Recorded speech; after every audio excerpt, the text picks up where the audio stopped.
ان میں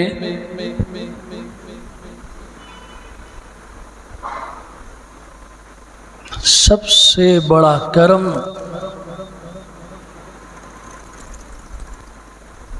اور احسان اس کا یہ ہے کہ اس رب نے ہمیں اس دور میں عقیدے کا صحیح منہج اور صحیح راستہ عطا فرمایا ہے۔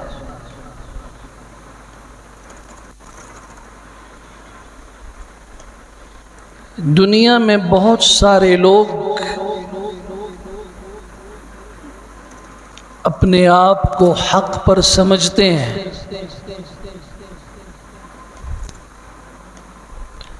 مسلمانوں میں بھی بے شمار لوگ مختلف جماعتوں اور فرقوں میں ہر ایک سمجھتا ہے کہ میں صحیح سمت میں جا رہا ہوں۔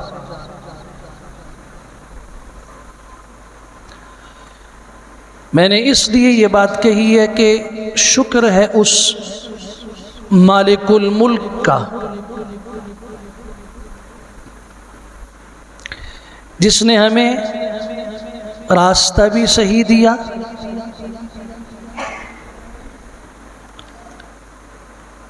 منہج بھی صحیح عطا فرمایا، اور پھر یہ اسی کا فضل ہے کہ اس پہ چلنے کی توفیق بھی عنایت فرمائی۔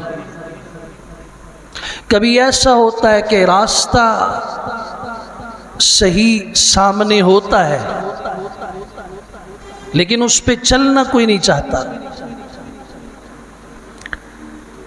کہتا ہے جی مجھے پتہ ہے کہ یہ ٹھیک ہے، میں جانتا ہوں کہ یہ راستہ درست ہے، مگر کیا کروں؟ یہ جو کیا کروں کا لفظ ہے نا، یہ اس زبان سے خود یہ بتا رہا ہوتا ہے کہ میں حق سمجھ کر بھی اس پہ خود نہیں چلنا چاہتا۔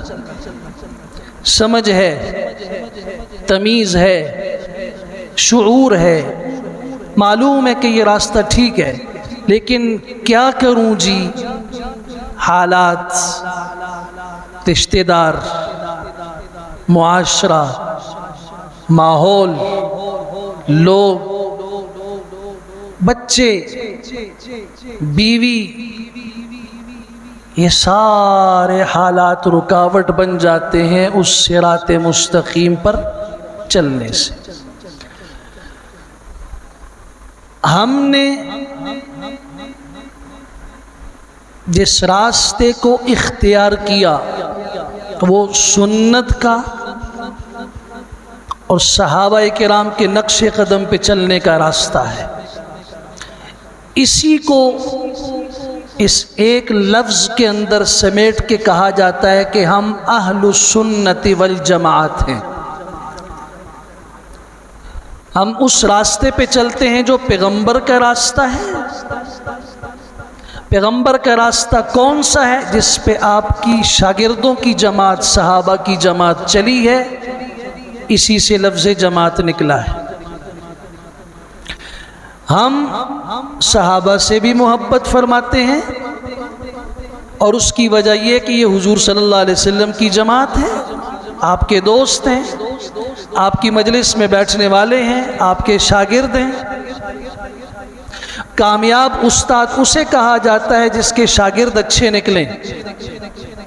ایک ایسی بات ہے کہ امام الانبیاء صلی اللہ علیہ وسلم کے شاگردوں کے متعلق یہ تصور قائم کیا جائے کہ معاذ اللہ آپ کے جانے کے بعد سوائے 5 لوگوں کے سب نے اسلام چھوڑ دیا۔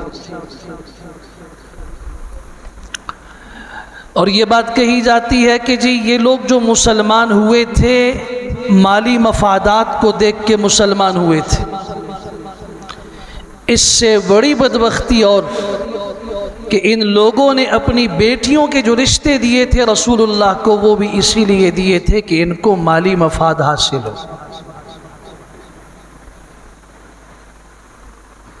نہ ہم ایسا عقیدہ رکھتے ہیں، اس لیے کہ یہ شاگردوں کی خرابی بعد میں ہے، سوال پہلے پیغمبر پہ اٹھتا ہے کہ ان کی تربیت کرنے والا کون تھا۔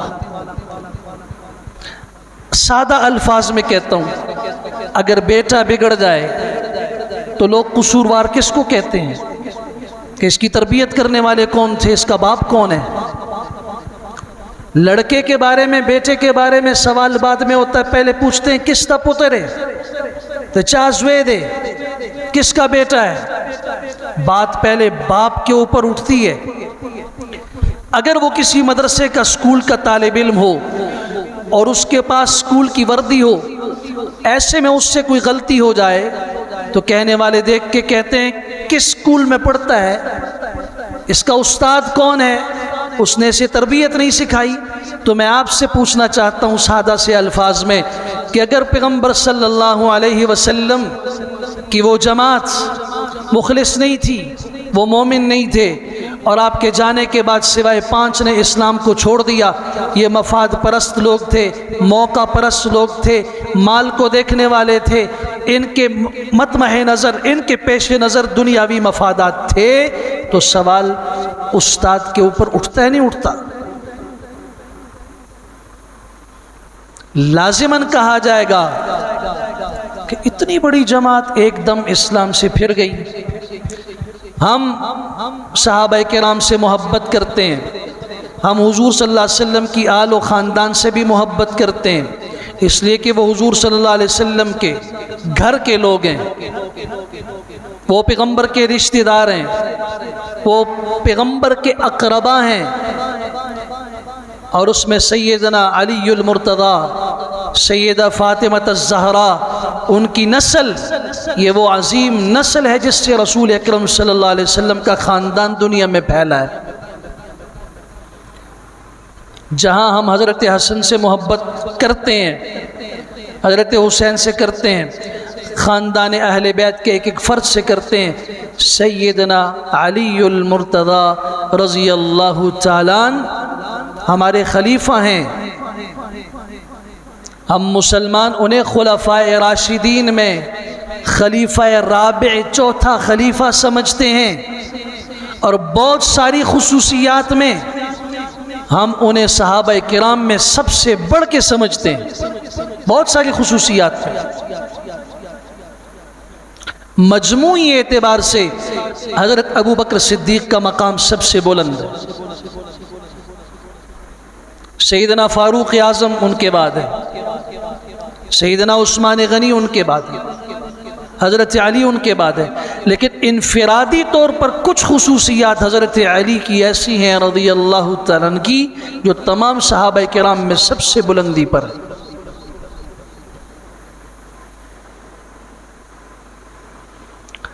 امام الانبیاء صلی اللہ علیہ وسلم نے فرمایا تھا، علی تمہاری مثال حضرت عیسیٰ جیسی ہے۔ حضرت عیسیٰ کے بارے میں 2 گروہ بنے، ایک یہودیوں کا جنہوں نے انہیں برا بلا کہا، مخالفت کی، یہاں تک کہ ان بدبختوں نے انہیں ولد الزنا کہا، ان کی ماں کے اوپر تہمت لگائی، ساری زندگی مخالفت کی، یہاں تک کہ انہیں سولی پہ چڑھانے کا کلیسا سے اور بادشاہ سے اجازت لی۔ اور دوسرا گروہ وہ جو نصارہ کا بنا، جو آپ کے ماننے والے پیروکار تھے، وہ آپ کی محبت میں اس قدر آگے بڑھ گئے کہ انہوں نے انہیں تیسرا خدا کہہ دیا، خدا کا بیٹا کہہ دیا۔ انما ہلک فیک اثنان، علی تمہارے بارے میں 2 لوگ ہلاک ہوں گے، ہلاک ہوئے، یہودی بھی اور نصارہ بھی۔ ایک نے بہت حد درجے کی محبت سے انہیں الوہیت کے مرتبے پہ پہنچا دیا، اور دوسرے نے نفرت کی اتنی انتہا کی کہ ان کی ماں کے اوپر تہمت لگائی۔ آپ علیہ السلام نے فرمایا، علی تمہارے بارے میں بھی 2 قسم کے لوگ بنیں گے اور دونوں ہلاک ہوں گے۔ ایک وہ جو تجھ سے محبت کرے گا، حد درجے میں اتنی محبت کرے گا کہ وہ تجھے تمہارے مرتبے سے آگے بڑھا دے گا۔ چنانچہ آج بھی یہ نعرہ لگایا جاتا ہے، علی اللہ۔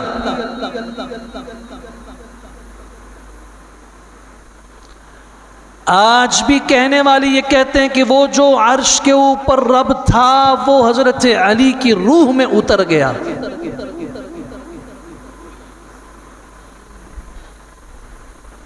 یہی سے وہ عقیدہ نکلا کہ حضرت علی مشکل کشا ہے. کیوں؟ درجہ الوہیت پہ پہنچایا نہیں پہنچایا؟ اور ایک جماعت وہ جس نے آپ سے حد درجے کی نفرت کی، خوارج کا فتنہ پیدا ہوا، جنہوں نے حضرت علی کو کافر کہا. روافض ہوں یا خوارج ہوں، اہل سنت والجماعت قرآن مجید کی تعلیم وَكَذَلِكَ جَعَلْنَاكُمْ أُمَّةً وَسَطًا، ہم نے تمہیں معتدل امت بنایا. نہ تم کسی کی محبت میں اتنا بڑھتے ہو کہ اسے الوہیت کا مرتبہ دے دو، اور نہ اتنی نفرت کرتے ہو کہ اسے اس کے مرتبے سے نیچے گرا دو.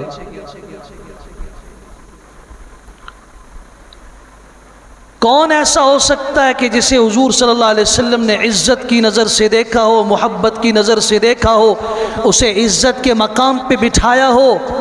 اور کون ایسا مسلمان ہو سکتا ہے جو اس مرتبے سے اسے نیچے کرے؟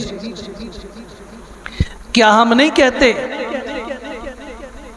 کہ سب سے پہلے جو 4 پاکیزہ اور مقدس اور اس امت کی سرخیل ہستیاں اسلام لائیں، بڑی عمر کے لوگوں میں ابو بکر صدیق تھے، خواتین میں خدیجۃ الکبریٰ تھیں، غلاموں میں زید بن حارثہ تھے، اور نابالغ بچوں میں سب سے پہلے جس نے اسلام قبول کیا وہ علی المرتضیٰ تھے؟ ہم کہتے ہیں یہ جو خصوصیت ہے حضرت علی کی، یہ کسی اور کو نہیں ملی ہے. حضرت ابو بکر صدیق رضی اللہ عنہ کا مقام بلند ہے، لیکن وہ جب مسلمان ہوئے ہیں تو ان کی عمر بڑھاپے کے قریب تھی.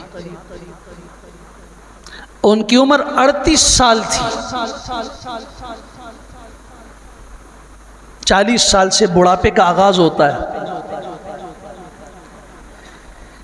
بچپن، لڑکپن، نوجوانی اور جوانی اسلام سے پہلے گزری ہے. لیکن حضرت علی رضی اللہ عنہ 10 سال کی عمر میں مسلمان ہوئے ہیں. ان کا بچپن، لڑکپن، جوانی، نوجوانی ساری عمر اسلام میں گزری ہے. یہ ان کی خصوصیت ہے. ہجرت کے موقع پہ امام الانبیاء صلی اللہ علیہ وسلم نے اپنے بستر پر امانتیں سپرد کرنے کے لیے جسے لٹایا وہ حضرت علی رضی اللہ تعالیٰ عنہ تھے. یہ پیغام تھا کہ حضرت علی کے اوپر مجھے اعتماد ہے. کہنے والوں نے غلط استدلال کیا. انہوں نے کہا دیکھیں جی، مکہ میں اگر حضرت علی سے زیادہ قابل اعتماد کوئی ہوتا تو رسول اکرم صلی اللہ علیہ وسلم امانتیں اس کے سپرد کرتے. تو سننے والا جاہل طبقہ بھی واہ واہ کرتا ہے. اس سے یہ معلوم نہیں ہے کہ جب حضرت علی کو اپنی بستر پر رسول اکرم صلی اللہ علیہ وسلم چھوڑ کے جا رہے تھے، اس وقت حضرت عمر فاروق ہجرت کر کے مدینہ جا چکے تھے، مکہ میں نہیں تھے. حضرت عثمان اپنی بیوی رقیہ کو لے کر جا چکے تھے ہجرت کر کے. اور جہاں تک تعلق حضرت ابو بکر صدیق کا، وہ تو ساتھ ہی تھے سفر کے اندر. تب حضرت علی رضی اللہ عنہ کو بستر پہ، تمہیں حضرت علی نظر آئے کہ وہ رسول اکرم صلی اللہ علیہ وسلم کے بستر پر تھے. ہم بھی مانتے ہیں لوگوں کی امانتیں سپرد کی حضرت علی کے، اور اللہ کی امانت جو رسول اللہ تھی وہ ابو بکر کے سپرد ہو گئی. یہ کیوں نہیں نظر آتا؟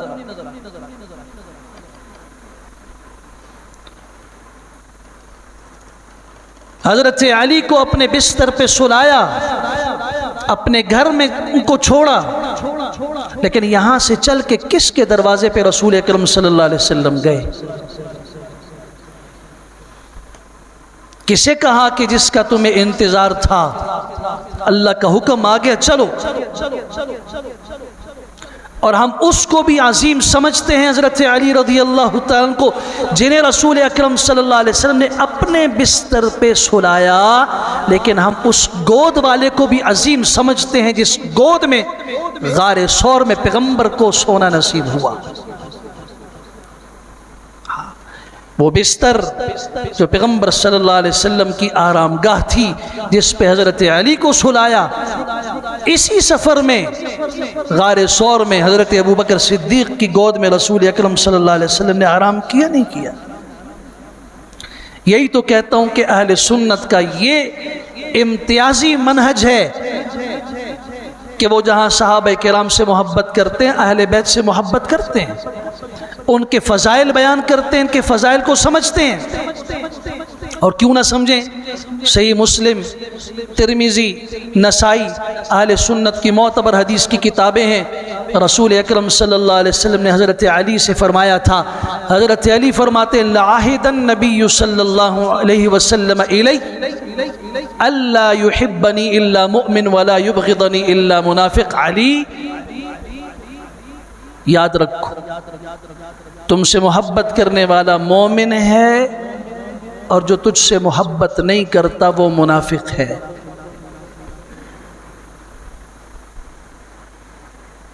آپ علیہ السلام نے فرمایا اما ترضى ان تكون منی بمنزلۃ ہارون من موسیٰ۔ علی، جیسے حضرت ہارون کا تعلق حضرت موسیٰ علیہ السلام کے ساتھ تھا، وہ ان کے جانشین تھے، ان کے ساتھی تھے، فرعون کے دربار میں لوگوں کے پاس دعوت پہنچانے کے لیے حضرت موسیٰ کے ساتھ حضرت ہارون ہوا کرتے تھے۔ آپ خوش ہو جاؤ اس بات سے کہ آپ کا مقام بھی میرے ساتھ، آپ کی نسبت بھی میرے ساتھ ایسی ہی ہے جیسے ہارون علیہ السلام کی موسیٰ علیہ السلام کے ساتھ تھی۔ فرق یہ ہے کہ حضرت ہارون نبی تھے، ولا نبی بعدی، میرے بعد نبی کوئی نہیں ہے۔ حجۃ الوداع سے واپسی کے موقع پر، خم کے اس کنویں کے موقع پر آپ علیہ السلام نے جو اعلان فرمایا تھا وہ ہماری کتب میں موجود ہے، مجھ سے مانتے ہیں۔ دنیا نے اس کی تشریح غلط کی ہے۔ آپ علیہ السلام نے ایک خاص موقع پر خاص تناظر میں یہ فرمایا تھا۔ حضرت علی رضی اللہ عنہ کو فرمایا کہ آپ ان کے ساتھ رہو، ان پر امیر مقرر کیا۔ آپ نے کوئی بات کی، کچھ لوگوں نے اعتراض کیا، انہوں نے کہا ہم یہ بات نہیں مانتے۔ آپ علیہ السلام کو پتہ چلا، آپ نے اس موقع پہ اعلان فرمایا من کنت مولا فہذا علی مولا۔ جو مجھے اپنا سردار سمجھتا ہے وہ علی کو بھی اپنا سردار سمجھے، جو مجھے محبوب رکھتا ہے وہ علی سے بھی محبت کرے۔ جس کے ہاں میں محترم ہوں اس کے ہاں علی بھی محترم ہونے چاہیے۔ جو میرے فیصلے پہ راضی ہے تو جسے میں نے بھیجا ہے، جسے میں نے امیر مقرر کیا، اس کے فیصلے پہ بھی وہ راضی ہوگا۔ اس سے یہ استدلال کرنا کہ اس میں اشارہ ہے حضرت علی رضی اللہ عنہ کی خلافت کا، اس میں خلافت کی کون سی بات؟ وہ تفصیل ہے، اس موقع پہ جانا نہیں چاہتا۔ آپ سب حضرات صاحب علم ہیں، نہیں تو میں علم کا راستہ اور دروازہ بتا دیتا ہوں۔ کوئی بھی لغت عربی کی ڈکشنری کتاب اٹھا لیں، اس میں مولا کے ترجمے دیکھ لیں۔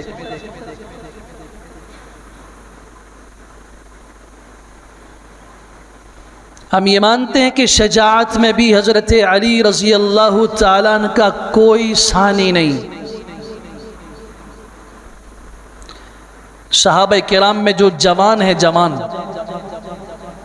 بڑی عمر کے نہیں، جو جوان صحابہ کرام ہیں ان میں 3 حضرات کو یہ امتیازی شان حاصل ہے کہ انہیں بطل من ابطال الاسلام کہا جاتا ہے، اسلام کے ہیرو،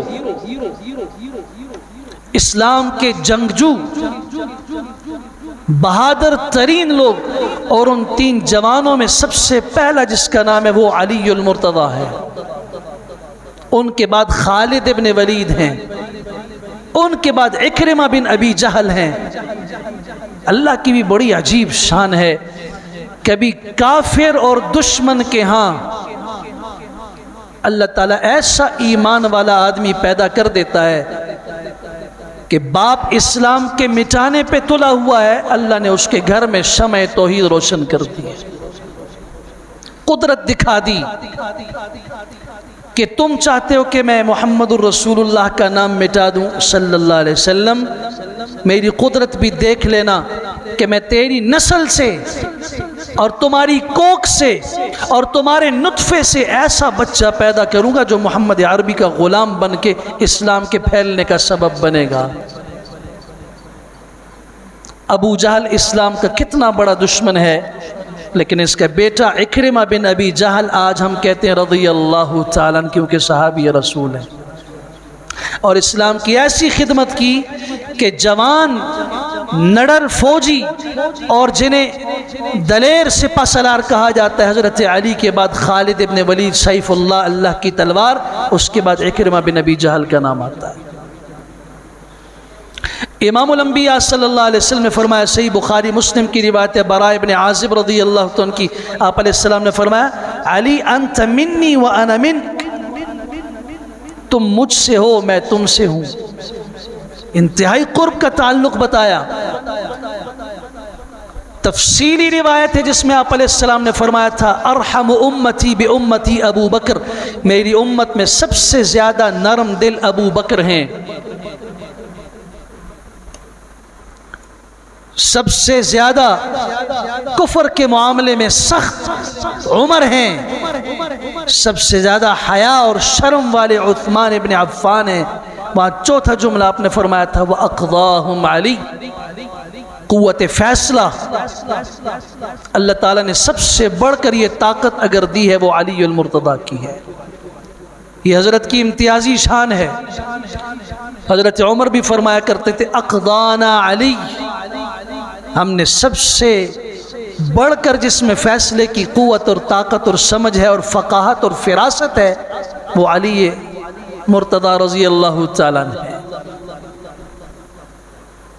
یہ دو خاص طور پر شجاعت اور اس کا آپ اندازہ لگا لیجئے، اسلام کا پہلا معرکہ ہوا ہے غزوہ بدر کا۔ اس غزوہ بدر میں 313 نہتے صحابہ کے مقابلے میں 1000 مسلح لشکر، اور وہاں سے 3 لوگ نکلے ہیں۔ اعلان ہوا ہے حل من مبارز، پہلا ہے ربیعہ، عتبہ بن ربیعہ، دوسرا اس کا بھائی ہے شیبہ بن ربیعہ، اور تیسرا ولید بن عتبہ کا بیٹا ہے۔ یہ 3 آئے، تلوار لہرا کے آواز دے رہے ہیں حل من مبارز، ہے کوئی مقابلہ کرنے والا؟ انصار میں سے 3 صحابہ نکلے، انہوں نے پوچھا کون ہو؟ انہوں نے کہا ہم انصاری ہیں مدینہ کے۔ اس نے کہا تم کاشتکار لوگو، تکبر کی انتہا دیکھیے، تم کاشتکار لوگو، کھیتی باڑی کرنے والے لوگ ہو، باغبانی کرنے والے لوگ ہو، تم ہماری ٹکر ہمارے مقابلے کے نہیں ہو، قریشی لوگ بھیجو جو ہمارے ہم پلہ ہوں، سردار ہوں۔ یہ 3 واپس ہوئے، رسول اکرم صلی اللہ علیہ وسلم نے جن 3 صحابہ کو آگے بھیجا، حمزہ اسد اللہ و اسد رسول، اللہ کا شیر، اس کے پیغمبر کا شیر حمزہ بن عبد المطلب حضور کے چچا، ان کو بھیجا۔ عبیدہ ابن حارث تم جاؤ، یہ رسول اکرم صلی اللہ علیہ وسلم کے چچا زاد تھے۔ تیسرا نام آپ نے علی ابن ابی طالب کا پکارا، علی تم جاؤ، تمہیں خاندان قریش کے لوگ چاہیے، لو، ایک میرا چچا ہے، 2 میرے چچا کے بیٹے ہیں۔ سپہ سالار یوں ہوا کرتے ہیں، جہاں جنگوں کی ضرورت پیش آئے گی آپ دیکھیں گے کہ رسول اکرم صلی اللہ علیہ وسلم اور آپ کا خاندان صف اول میں ہوگا، اور آپ کے قریب ترین صحابہ صف اول میں نظر آئیں گے۔ جہاں بات ہوگی صبر اور تحمل کی، اس صف میں بھی آپ کو حضور کے قریبی صحابہ صبر و تحمل کے، استقامت کے پہاڑ نظر آئیں گے، آپ کے خاندان کے لوگ پہاڑ نظر آئیں گے آپ کو، تاکہ کل کوئی یہ نہ کہے کہ جنگوں میں فلاں کو بھیج دیا، فلاں کو بھیج دیا، خود پیچھے بیٹھے رہے۔ اپنے خاندان کے قریب ترین، محبوب ترین لوگوں کو بھیجا، اور وہاں حضرت علی کا جو مقابلہ ہوا ہے وہ ولید بن عتبہ کے ساتھ ہوا ہے. ایک ہی وار میں حضرت علی نے اسے جہنم رسید کر دیا ہے. اگر بات شجاعت کی ہو ایک وار کے اندر، پھر غزوہ خندق کو دیکھو آپ، جسے قرآن غزوہ احزاب بھی کہتا ہے. 1 مہینے تک مسلمانوں کا مدینے کا محاصرہ ہوا. عمر بن عبد ود پہلوان آگے بڑھا اور اس نے تکبر سے کہا تم میں سے کس کو جنت کی خواہش ہے، جنت کی طلب اور تمنا ہے، آگے آئے تاکہ اسے میں جلدی جنت بھیج دوں. باطل کو ہمیشہ اپنی طاقت پہ ناز ہوتا ہے. باطل کی زبان سے بھی ہمیشہ تکبر کے جملے نکلتے ہیں، باطل کے اعمال سے بھی ہمیشہ تکبر ظاہر ہوتا ہے. اہل حق کا وتیرہ اور طریقہ ہے ہمیشہ عاجزی رکھتے ہیں، ہمیشہ اللہ سے دعائیں اور نصرت کی دعائیں کر رہے ہوتے ہیں. یہ تکبر کا جملہ سنا حضرت علی المرتضیٰ نے ایک ہی وار سے جہنم رسید کر دیا. جاؤ، تم مجھے جنت بھیجنا چاہتے تھے، جس جگہ سے تمہیں محبت تھی جہنم جاؤ، وہاں پہ مزے کرو. بات اگر شجاعت کی ہو تو خیبر کا میدان دیکھو. 7 ہجری میں خیبر کا سب سے بڑا اور مشکل ترین قلعہ جس کا نام قاموس تھا، بڑی کوششوں سے کامیابی نہیں ہوئی. حضرت محمد ابن مسلمہ نے اجازت مانگی مجھے بھیجیں، مگر وہ زخمی ہو کر آئے اور اسی سے شہید ہوئے. قلعہ فتح نہیں ہوا. آپ علیہ السلام نے فرمایا کل میں جھنڈا ایسے شخص کے ہاتھ میں دوں گا یحب اللہ ورسولہ ویحب اللہ ورسولہ، جو اللہ سے محبت رکھتا ہے اور اللہ کے پیغمبر سے محبت رکھتا ہے، اور اللہ اور اس کے پیغمبر بھی اس سے محبت رکھتے ہیں. حضرت عمر فرماتے ہیں مجھے کبھی شوق نہیں چڑھا کہ میں امیر بنوں، مجھے کبھی شوق اس کا نہیں بنا کہ مجھے بڑا بنایا جائے. اس موقع پر یہ جملہ سن کر میرے دل کے اندر تمنا اٹھی کاش یہ جھنڈا میرے ہاتھ میں آئے. یہ بہت بڑی بات تھی اللہ کے پیغمبر کی زبان سے. ایک سند ہے، شہادت ہے، سرٹیفکیٹ ہے، اعلان کر رہے ہیں. آپ علیہ السلام نے فرمایا این علی، علی کہاں ہیں؟ ان کی آنکھوں میں تکلیف تھی، پیچھے تھے. آپ آئے، فرمایا میری آنکھوں میں تکلیف ہے. آپ علیہ السلام نے فرمایا لاؤ قریب آ جاؤ. لعاب دہن بسم اللہ کر کے ان کی آنکھ میں لگایا، آنکھ کی تکلیف دور ہو گئی. اور فرمایا یہ جھنڈا لو، تلوار لو اور جاؤ اس قلعے پہ حملہ کرو. یہاں ان کا جو مقابلہ ہوا ہے مرحب کے ساتھ. یہ قلعے سے باہر ہیں، وہ قلعے کے دروازے پہ کھڑا ہے اور وہ تکبر سے کہہ رہا ہے جانتے ہو لقد علمت خیبر انی مرحب شاک السلاح بطل مجرب. تمہیں پتہ بھی ہے تم کس کے مقابلے میں آئے ہو، اس لیے کہ یہ مرحب بڑے قد کا تھا اور سیدنا علی المرتضیٰ کا قد بظاہر چھوٹا تھا.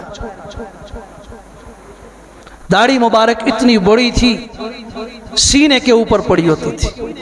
اور نے کہا آپ کو پتہ ہے کس کے مقابلے میں آ رہے ہو؟ سارا خیبر جانتا ہے کہ میں مرحب ہوں اور سب کو پتہ ہے کہ میں ایسا ماہر جنگجو ہوں کہ مجھ جیسا نڈر آج تک کوئی آیا نہیں ہے. حضرت علی المرتضیٰ رضی اللہ عنہ نے بڑی تفصیلی اشعار کہے انا الذی سمتنی امی حیدرہ. ہاں مجھے بھی پھر جان لو میری ماں نے میرا نام شیر رکھا ہے. حیدر ببر شیر کو کہتے ہیں. میری ماں نے میرا نام حیدر ببر شیر رکھا ہے. کلیث غابات کریہ المنظرہ، جیسے جنگل کا خوفناک شیر ہوتا ہے میں وہ شیر ہوں. یہ صحیح مسلم کی حدیث سنا رہا ہوں، قصہ نہیں سنا رہا، ہماری کتابوں میں ہے، صحیح مسلم کے اندر ہے.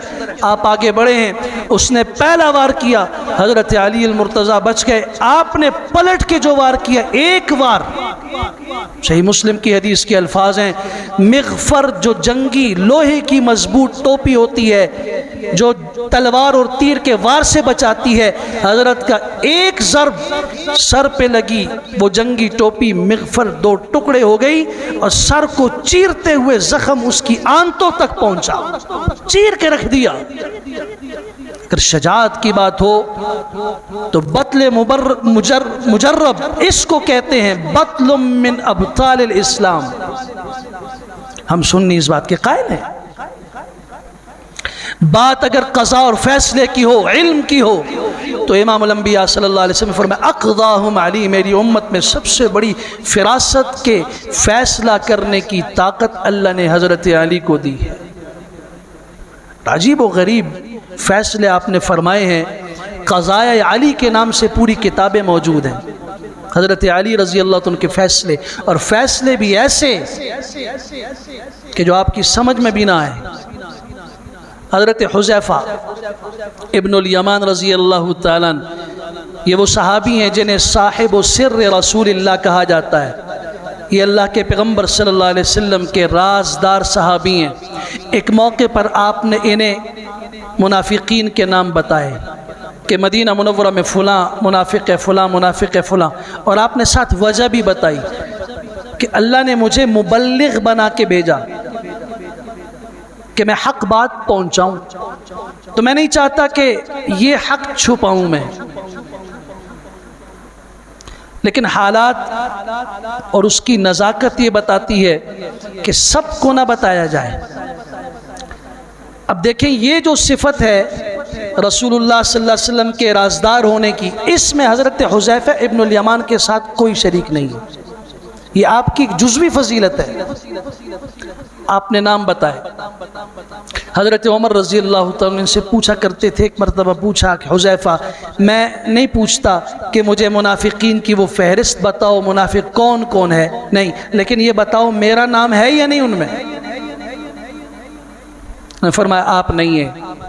حضرت عمر جنازہ جب ہوتا تھا اس جنازے میں شرکت سے پہلے دیکھتے تھے، پوچھتے تھے حضرت حذیفہ ہیں یا نہیں ہیں، اگر نہ ہو تو شاید یہ منافق ہوگا، اور اگر منافق نہ بھی ہوا تو فرض کفایہ ہے کچھ لوگ شریک ہو جائیں، خیر۔ کمال احتیاط دیکھیا، یہ حضرت عمر کے پاس موجود ہیں، صبح کا وقت حضرت عمر فرما رہے ہیں حذیفہ کیف اصبحت، تمہاری صبح کیسی ہو رہی، کیسے ہو؟ انہوں نے کچھ جملے کہے ہیں، اور جب تک اس کا جواب نہیں آیا تو آپ بھی حیران ہوں گے۔ حضرت حذیفہ فرماتے ہیں کہ امیر المومنین کیا پوچھتے ہیں، میری حالت تو یہ ہے، اصبحت احب الفتن، میں تو اس حال میں ہوں کہ میں فتنوں سے محبت کرتا ہوں، میں فتنوں سے محبت کرتا ہوں، وَأَكْرِهُ الْحَقِّ، اور جو حق ہے اس کو میں پسند نہیں کرتا، جو بات حق ہے اور سچ ہے اسے میں مکروہ سمجھتا ہوں۔ تیسری بات فرمائی کہ میں اس چیز پر ایمان رکھتا ہوں جو پیدا ہی نہیں ہوئی، اور اس کے ساتھ اگلا جملہ کہا کہ میں بغیر وضو کی وَأُصَلِّي بِغَيْرِ وُضُوء، بغیر وضو کے میں صلاۃ پڑھتا ہوں، اور میں بن دیکھے غیب اور بن دیکھے ایمان رکھتا ہوں۔ اور چھٹی بات فرمائی کہ میرے پاس وہ چیز ہے جو اللہ کے پاس بھی نہیں ہے۔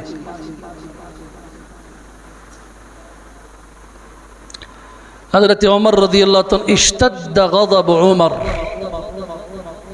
حضرت عمر غصے سے اٹھے کہ یہ کہہ کیا رہا ہے، لیکن خیال آیا کہ جب رسول اکرم صلی اللہ علیہ وسلم کی صحبت انہیں ملی ہے، پھر حضور کے رازدار ہیں، تو رکو، جلدی نہیں کر۔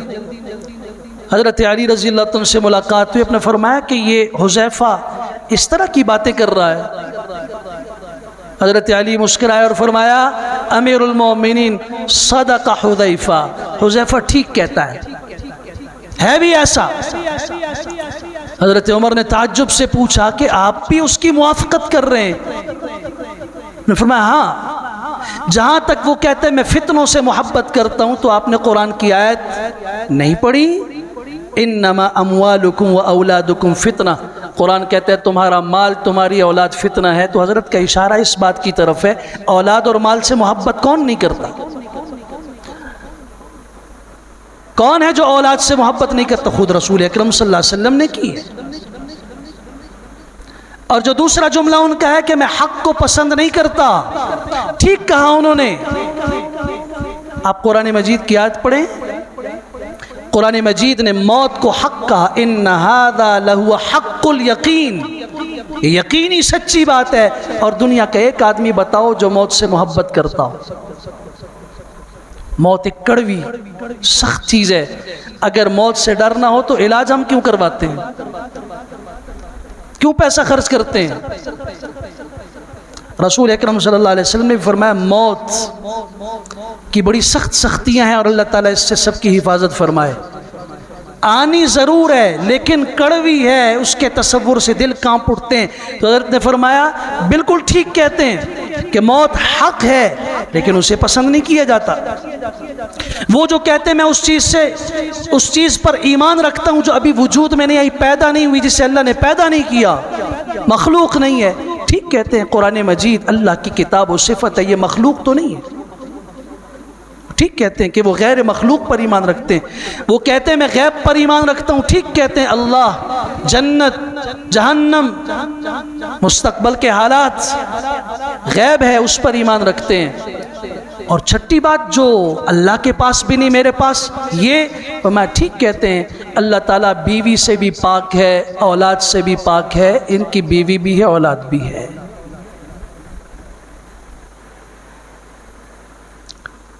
امیر المومنین خود حضرت عمر رضی اللہ عنہ علم کا ایک منبع تھے، مگر میں نے کہا نا کہ یہ ایک جزوی فضیلت ہے جس میں حضرت علی رضی اللہ عنہ کا مقام اس معاملے میں بہتر بلندی پر ہے۔ کئی ایسے فیصلے ہیں رسول اکرم صلی اللہ علیہ وسلم کی خدمت میں مصر کے بادشاہ مقوقس نے ایک باندی ماریہ قبطیہ رضی اللہ عنہ پیش کی، ان کے ساتھ ایک غلام بھی پیش کیا جس کا نام معبور تھا۔ یہ مسلم کی حدیث ہے، صحیح مسلم میں وہ معبور آیا کسی نے، اور یہ حضرت ماریہ کا چچا زاد بھائی تھا۔ کسی نے شکایت کی اللہ کے رسول صلی اللہ علیہ وسلم سے کہ یا رسول اللہ جب آپ گھر میں نہیں ہوتے تو جو معبور ہے وہ ماریہ قبطیہ کے پاس اس وقت جاتا ہے۔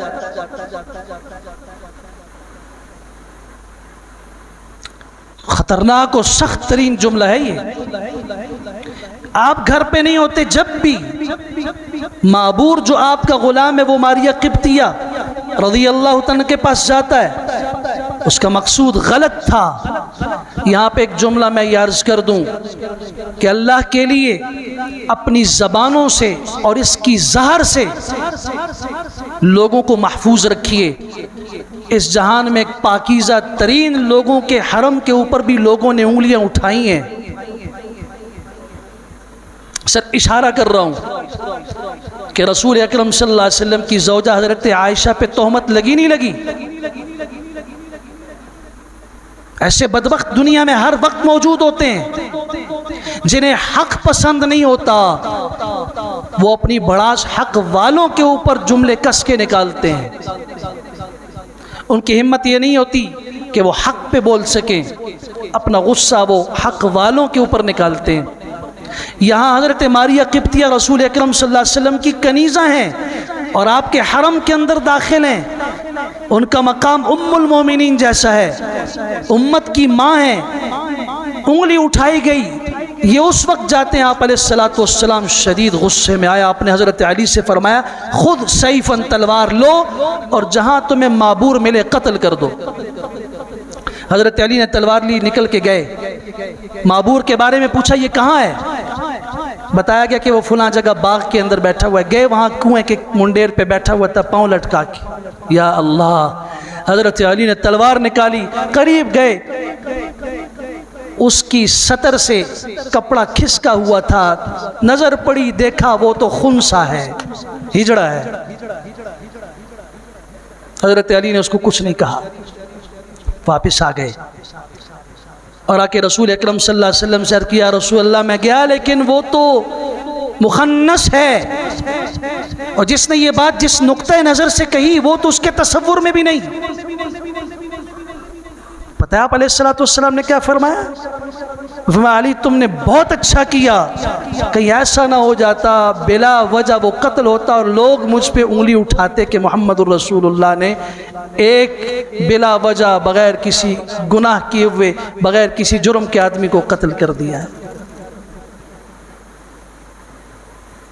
آپ علیہ الصلوۃ والسلام نے گویا اس بات کی تصدیق فرمائی، اقضاہم علی، علی کے فیصلے پہ راضی ہوئے اور فرمایا یہی اللہ کا فیصلہ ہے۔ اب یہاں ایک سوال ذہن میں پیدا ہو سکتا ہے کہ پھر رسول اکرم صلی اللہ علیہ وسلم نے قتل کا حکم کیوں دیا جب تک اس کا جرم ثابت نہیں ہوا ہے؟ میں اس لیے عرض کر رہا ہوں کہ بہت سارے لوگ یہ سوال اٹھاتے ہیں تو تاکہ آپ کو پہلے سے معلوم ہو اور آپ بجائے اس کے کہ کسی حدیث کے بارے میں آپ شک و شبے میں مبتلا ہوں، آپ علیہ السلام نے جو حکم دیا ہے یہ تعزیراً حکم دیا ہے، اور قاضی کو تعزیراً سزا دینے کی اجازت ہوتی ہے۔ اب تعزیر کیا ہے وہ آپ عدالت میں کسی سے پوچھیں، بڑی تفصیلی بات ہے۔ تعزیراتی سزائیں آپ بھی پڑھتے ہیں، تعزیرات پاکستان میں یہ ہے، یہ قاضی کے ثوابدید پر ہوتی ہے یہ سزا۔ اور دوسری بات یہ بھی ہے کہ آپ علیہ السلام نے جو فرمایا قتل کر دو، یہ حکم تب تھا کہ اگر تم اسے کسی غلط حرکت کرتے ہوئے دیکھو وہاں پر، تو چونکہ انہوں نے دیکھا ہی نہیں لہٰذا وہ بچ گیا۔ اللہ کریم حضرات صحابہ کرام رضوان اللہ تعالی اجمعین کی محبت ہمیں نصیب فرمائے۔ وآخر دعوانا الحمدللہ رب العالمین۔